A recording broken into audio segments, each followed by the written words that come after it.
tal? Buenos días, amigos del Centro Mexicano de la Familia Empresaria. El día de hoy estamos muy contentos porque tenemos un invitado muy especial que es Antonio López Triviño Junco. Antonio aceptó la invitación para platicar acerca de los órganos de gobierno de las empresas familiares. Déjenme platicarles un poquito acerca del currículum de Antonio.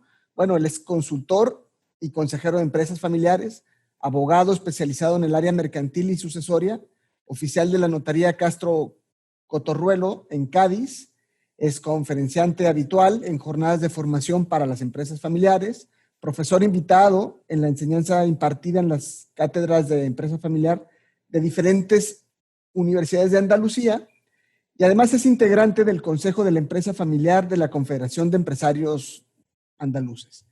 Igualmente es formador de nuevos emprendedores, siendo profesor invitado en el Máster de Creación de Empresas, Nuevos Negocios y Proyectos Innovadores, y en el Máster de Marketing Digital y Social, ambos en la Universidad de Cádiz. Además es autor de 2 cuadernos de reflexión sobre empresas familiares, publicados por la Cátedra Praza de la Empresa Familiar por la Universidad de Córdoba, titulados Herramientas de Desarrollo del Protocolo Familiar y Creación y Funcionamiento de los Órganos de Gobierno de la Empresa Familiar.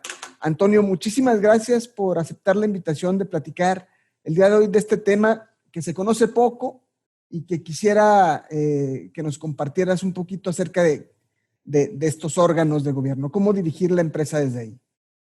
Muchas gracias, Fernando, por la invitación y encantado de poder ayudar. Mirad, yo soy un defensor nato de los órganos de gobierno de la familia empresaria, ¿no? Normalmente conocemos por la junta de socios o de accionistas, también pues el directorio, la junta directiva, el consejo de administración. Pero la verdad que cuando hablamos con los empresarios familiares, los órganos de gobierno de la familia se encogen de hombros. No los han escuchado hablar nunca. Y sobre todo lo que ellos se plantean es, pues bueno, qué tipo de funciones o qué tipo de competencias o facultades podrían tener, ¿no? Entonces, me vais a permitir que comparta una pequeña idea de cuáles serían esos órganos de gobierno cuando, en función de las etapas en las que se encuentra la familia empresaria, ¿no? Entonces, yo creo que hay que diferenciar muy claramente en función de si estamos en primera, segunda, tercera o sucesivas generaciones, ¿no? Si estamos en la primera generación, en la generación del fundador, pues bueno, el fundador no rinde cuentas ante nadie, es el centro de todo, es el que hace las compras, el que hace las ventas, el que hace el marketing, el que hace la publicidad. En definitiva, normalmente suele ser la figura de un administrador único y aquí lo que tenemos es pues una especie de embrión de reunión familiar, ¿no? Que luego os hablaré, que a mí me parece, pues quizá aunque no sea un órgano, me parece el sitio más importante de la familia empresaria para que se dé a conocer a las siguientes generaciones qué es lo que hacemos como empresarios, ¿no? También nos podríamos encontrar en una primera generación donde están los fundadores y los hijos que ya pues son mayores, ¿no? Y entonces, bueno, pues están a lo mejor trabajando en primera línea en la compañía y bueno, pues aquí ya empezaríamos con un embrión, al igual que si estamos en la figura de la asociación de hermanos o la segunda generación, el embrión ya dentro de los órganos de gobierno de la empresa, pues del administradores mancomunados o solidarios, y ya empiezan a configurarse, dado que empezamos a diferenciar entre propiedad y dirección, empieza a diferenciarse pues los órganos de gobierno de la familia y de la empresa, ¿no? Y en estos órganos de gobierno de la familia, pues tendríamos esa reunión familiar a la que antes he hecho referencia y empezaríamos a hablar a lo mejor de la asamblea familiar o consejo familiar, ¿no? Y luego ya si estamos en terceras o sucesivas generaciones, ¿no? En la confederación de primos, aquí la propiedad se atomiza, solo una parte de la familia, son unos pocos, van a dirigir la compañía o van a trabajar en la misma, aquellas personas que tengan las competencias necesarias para ello. Y bueno, pues estaríamos hablando desde el punto de vista de la empresa, pues también con la Junta de Socios Accionistas y ya hemos dado un paso más y hemos creado un órgano colegiado, que es el Consejo de Administración, ¿eh? Y de otro lado, con relación a la familia, ya tendríamos todas las posibilidades, ¿no? Porque normalmente vamos a tener una familia amplia en cuanto a tener la posibilidad de la reunión familiar, del consejo de familia y también de la asamblea familiar, ¿no? Entonces, eso yo os situaría ahí para que vieseis cuáles serían estas etapas. Muchas veces cuando hablas con los empresarios familiares, claro, ellos te dicen, oye, nosotros somos una empresa familiar pequeña, tenemos los matrimonios fundador y solamente 2 hijos. Oye, ¿tenemos necesidad de hacer estos órganos de gobierno de la familia? Y yo siempre entiendo que sí. Yo siempre les animo a que esos órganos los creen, sencillamente porque hay que diferenciar entre las cosas que se tratan dentro de los órganos de gobierno de la empresa y aquellas cosas que se tratan dentro de los órganos de la familia. Y además, hay un punto muy importante que creo que deberíais ver en cada familia empresaria, que me parece fundamental contar con el cónyuge del fundador.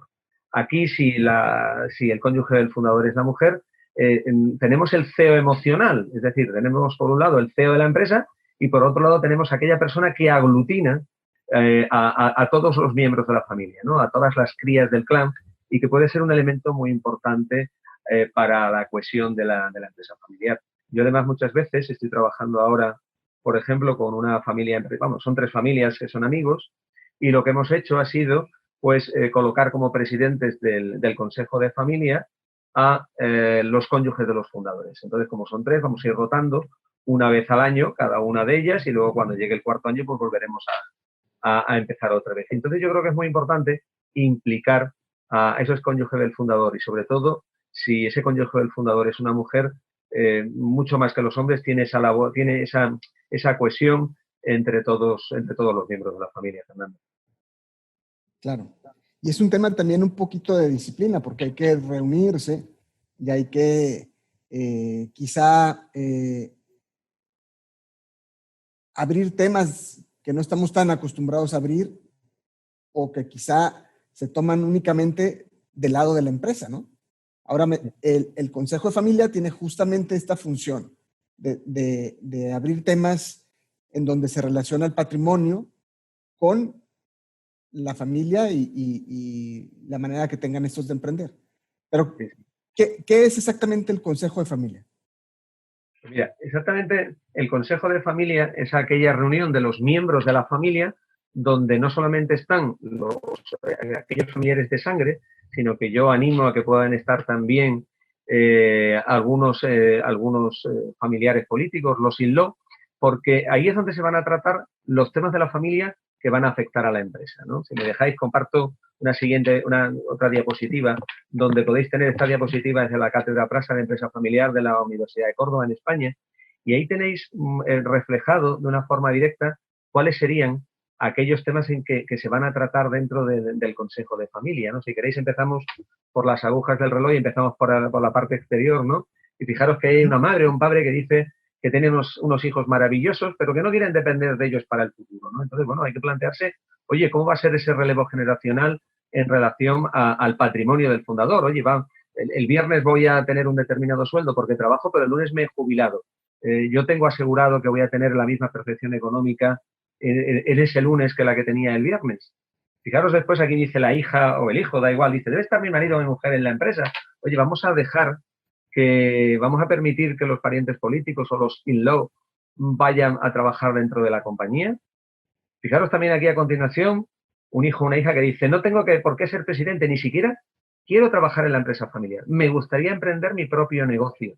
Esto es un tema clave porque en muchas ocasiones, pues los padres parece que o sienten que los hijos están obligados a continuar con el proyecto empresarial, ¿no? Y entonces eso no debe ser así. Hay que dejar completa libertad a que la siguiente generación diga qué es lo que quiere hacer, ¿no? Entonces ahí es, oye, y si quiero hacer otra cosa y mi empresa familiar, mi familia empresaria me puede ayudar, pues yo creo que este es el sitio donde hay que tratarlo, ¿no? Fijaros, seguimos hacia adelante y aquí dice un hijo, una hija, tengo casi 40 años, quiero la compañía, pero voy a esperar que se resuelvan sus problemas. Es decir, aquí tenemos a alguien que sí, que le gustaría estar o que, bueno, que quiere ser en el rol de propietario, pero bueno, no se quiere complicar mucho la vida. Es un sitio, aquí es donde hay que ver exactamente cuáles son los roles que van a desempeñar cada uno de los miembros de la familia. Y, por supuesto, una cosa fundamental que yo siempre trato con las familias empresarias es que uno tiene que cobrar en función de ese rol que desempeña. Es decir, no puede cobrar lo mismo aquel miembro de la familia empresaria que no solamente es propietario, sino que a la vez también pues está en puesto de dirección de la compañía o es el primer ejecutivo de la misma, no puede cobrar lo mismo que los demás, ¿eh? Esto, en la empresa rige la meritocracia, mientras que en la familia lo que rige es la igualdad. Y la empresa no es una ONG, ¿no? Fijaros lo que dice después a continuación una hija, dice, papá, dice, bueno, tengo oportunidad de hacer carrera en la empresa.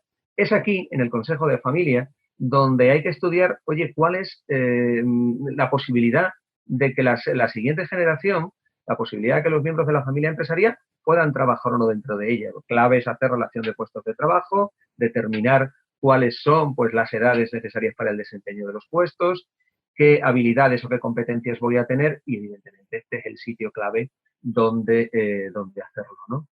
Fijaros que más hacia arriba pues habla del padre. Quiero ser justo e igualitario con mis hijos. Esta es otra de las cosas a plantearse. Es lógico que los padres quieran que todos los hijos sean iguales, pero lógicamente cuando estamos hablando de la empresa familiar o de una familia empresarial no pueden serlos todos exactamente iguales porque, como hemos hablado antes, habrá algunos que quieran desempeñar o quieran tener una carrera profesional dentro de la compañía y otros que no. Entonces, pues bueno, esa igualdad se puede dar a la hora de repartir la propiedad de la compañía con otras cosas que tengan los padres y premiar desde el punto de vista de la propiedad de la compañía a aquellos que están dispuestos a apostar por la continuidad de la misma. Si nos metemos en medio, fijaros que dice ahí a la derecha, dice, si alguien quiere vender, puede y bajo qué condición. Esto es otra de las cuestiones claves a tratar dentro del Consejo de Familia. ¿Por qué? Porque no se puede convertir la empresa familiar en una jaula.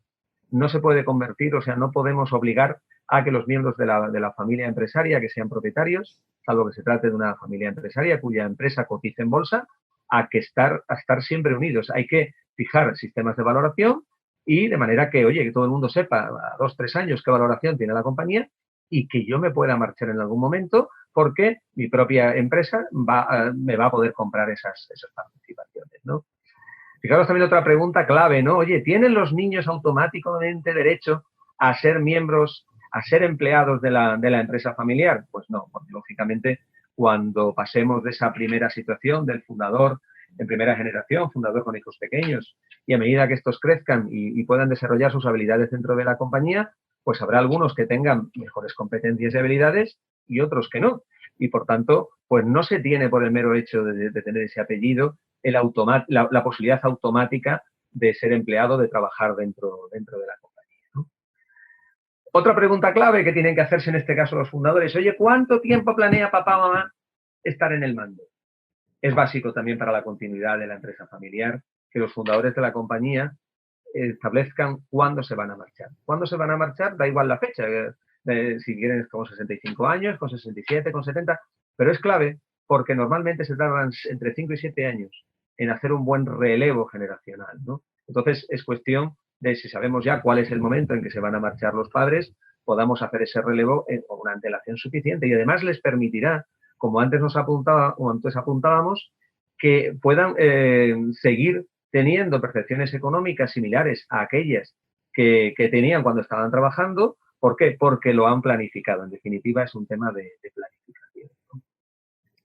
Claro. También a continuación, pues hay que plantearse, yo ya sé que la compañía tiene un alto valor, ¿estamos gestionando bien cuáles son nuestros recursos y cuáles son los bienes que tenemos? Este planteamiento es claro cuando la familia empresaria tiene varias empresas familiares y a lo mejor hay que plantearse hacer una sociedad holding por un tema fiscal o a lo mejor hay que ver qué elementos están afectos a la actividad de la compañía para tener en su momento bonificaciones fiscales en el caso de transmitir la propiedad. Pues momento y sitio clave para ello.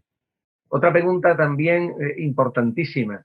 ¿Quién debe ser accionista? Oye, ¿deben ser accionistas única y exclusivamente los miembros de la familia consanguínea?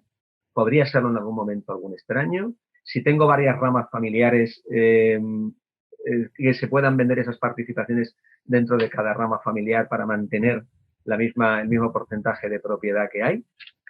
Además, a hablar. Y la última que está arriba, que eso en España, pues de cada 2 matrimonios uno se divorcia, ¿no?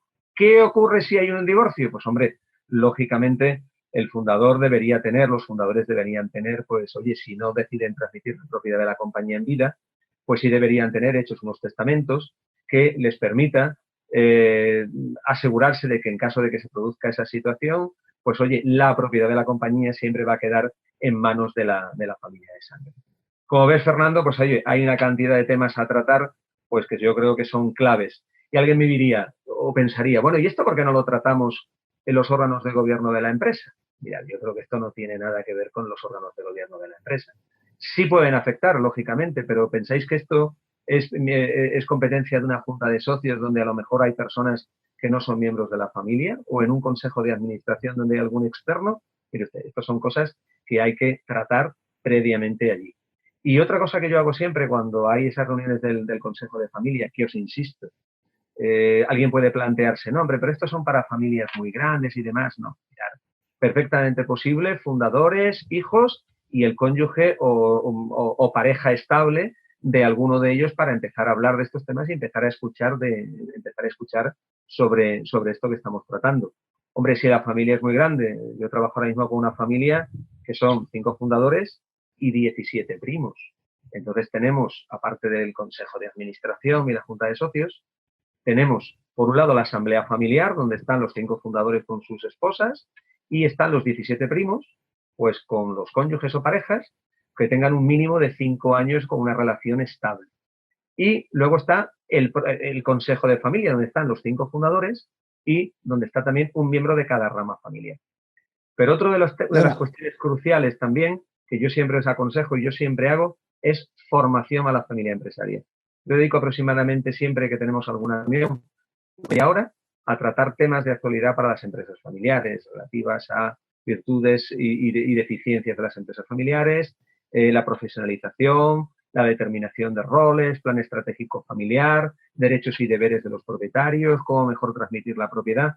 No hay cultura en ese sentido y yo creo que esa labor que que podemos hacer los consultores es clave, Fernando.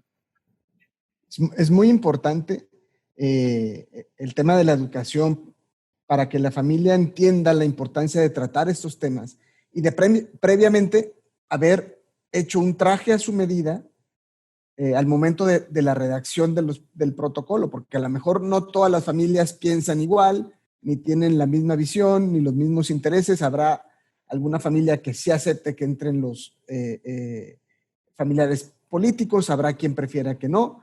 Todo esto lo podemos dilucidar en la redacción del protocolo y el Consejo de Familia entonces lo que hace es cuidar que el cumplimiento de lo acordado dentro del protocolo familiar se pueda dar. ¿Es correcto esto? Efectivamente, sí. Esto que yo os estoy contando ahora mismo está en una primera, es un embrión, ¿no? Lógicamente, si cuando creas el Consejo de Familia, aparte de estas cuestiones que hay que empezar a tratar, no vas a estar siempre tratando cada cosa que está aquí, pero lógicamente una de las cuestiones que tiene que impulsar pues es la posibilidad de hacer ese pacto familiar, esa constitución familiar o ese protocolo familiar donde se reúnan, donde se recojan todas estas cuestiones que se han tratado en una primera opción y además van a ser aquellas personas que van a estar siempre al frente de mantener cuáles son aquellos, esa misión y esa visión que tiene la familia empresaria, pues mantenerla también dentro de la estrategia empresarial. Si me permites un momento, antes hablé de la reunión familiar y no querría olvidar tratar de ella. No es propiamente un órgano familiar, pero a mí me parece que es la base para poder llegar en su momento a tener un consejo de familia y a tener una asamblea familiar. ¿Por qué? Porque es esa reunión familiar, esa reunión que tienen los padres con los hijos, pues de 8, 9, 10 años, que se tiene de una manera informal, el Consejo de Familia y la Asamblea se convoca formalmente, hay un presidente y un secretario que normalmente yo siempre les ofrezco a las familias empresarias que seamos algunos de los consultores durante 2 o 3 años, porque no hay tradición y no saben actuar, y entonces para poderles ayudar en ello, pues esa reunión familiar no tiene orden del día, no tiene ninguna convocatoria previa, sino simplemente cuando nosotros en casa, si no tenemos una empresa familiar o una familia empresaria, pues lo que hacemos es hablamos con nuestros hijos de cómo le van los estudios, de qué quieren hacer este verano, de si vamos a ir de vacaciones o no, de si tienen alguna paga o no. Cuando tienes esa familia empresaria, yo creo que ahí es el momento, a partir, ya te digo, de esos 8, 9, 10 años, os asombraríais a veces las preguntas que hacen miembros de familias empresarias de esa edad, empezar a transmitirles, empezar a contarles qué es lo que hacemos nosotros dentro de la compañía. ¿Por qué? Porque nos va a tocar perdernos muchos cumpleaños, nos va a tocar perdernos muchas celebraciones en el colegio, muchos bailes, y eso va a ayudar a que la siguiente generación entienda qué es lo que hacemos, qué valores tenemos y por qué lo hacemos. Y siempre recordar que lo que no se conoce no se ama. Y esa lluvia fina que puede ir calando en la reunión familiar es la que nos va a permitir luego, posteriormente, poder crear estos órganos de gobierno, tanto el Consejo de Familia como la Asamblea Familiar.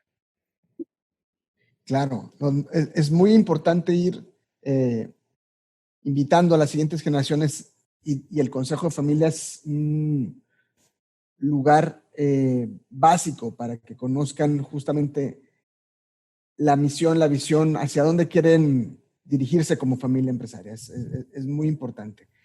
Antonio, muchísimas gracias. ¿Tienes algún punto de contacto donde te podamos Sí, localizar? mirad, aquí tenéis por si en algún momento necesitáis alguna cosa, tenéis ahí mi dirección de correo electrónico y luego también en LinkedIn me podéis encontrar. Y si alguien quiere, lo que le puedo hacer es facilitar la posibilidad de conseguir ese trabajo de investigación de la Cátedra Brasa de Empresa Familiar de la Universidad de Córdoba, aquí en España, que trata sobre la creación y funcionamiento de los órganos de gobierno, tanto de la familia como de la empresa. Aunque los órganos de gobierno de la empresa, aunque está redactado en términos generalistas, podría valer en cualquier parte del mundo, pero sobre todo con relación a cómo empezar a crear esa asamblea familiar, cómo crear ese consejo de familia. Creo que tenéis ahí unas ideas básicas que os pueden interesar y, por supuesto, encantado de compartirlo con aquellos que lo deseen. Oye, y me gustaría que después platicáramos del plan estratégico para la familia. Pues sí, encantado de hacerlo, porque creo que además es lo primero que hay que tratar. Es decir, está muy bien ese protocolo familiar, esas reglas de juego, esos pactos de la familia, pero previamente hay que sentarse a hablar con la siguiente generación. ¿Queremos seguir siendo una empresa familiar? ¿Sí o no? Si queremos seguir siendo una empresa familiar, hay que plantearse de qué tipo. De propiedad Claro. única y exclusivamente, de trabajo, de dirección. ¿Qué espero de mi empresa familiar? Un puesto de trabajo, reparto de dividendos, reconocimiento social. ¿Qué rol quiero desempeñar? Y eso es lo que nos va a permitir, junto con la identificación de qué valores tiene esa familia empresaria y qué visión tiene de futuro, nos va a permitir llegar en mejores condiciones a ese protocolo familiar. Antonio, pues muchísimas gracias. Estamos en contacto.